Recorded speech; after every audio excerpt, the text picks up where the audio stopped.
Pernah tak korang terfikir macam mana rupa burung zaman dinosaur dulu? Korang tak payah bayang kan? Sebab burung tu masih wujud hari ni. Kenalkan burung Hoatzin dari hutan Amazon. Rupa dia sangat unik.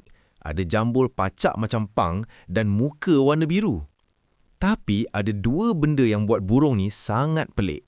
Pertama, bau dia.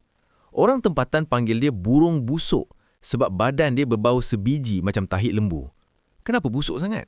Sebab dia satu-satunya burung kat dunia yang sistem penghadaman dia macam lembu. Dia makan daun dan peram daun tu dalam perut dia sampai jadi kompos. Fakta gila yang kedua, anak burung ni ada ciri-ciri dinosaur. Bila anak dia menetas, korang akan nampak ada dua batang kuku tajam kat sendi sayap dia. Macam tangan T-Rex. Kalau ada ular datang nak makan, anak burung ni akan terjun dalam sungai. Bila ular dah pergi, dia akan guna kuku kat sayap tu untuk memanjat pokok naik ke sarang balik. Rupa lawa, tapi bau tahit lembu. Korang sanggup tak pegang burung ni? Jangan lupa like, komen dan share ya.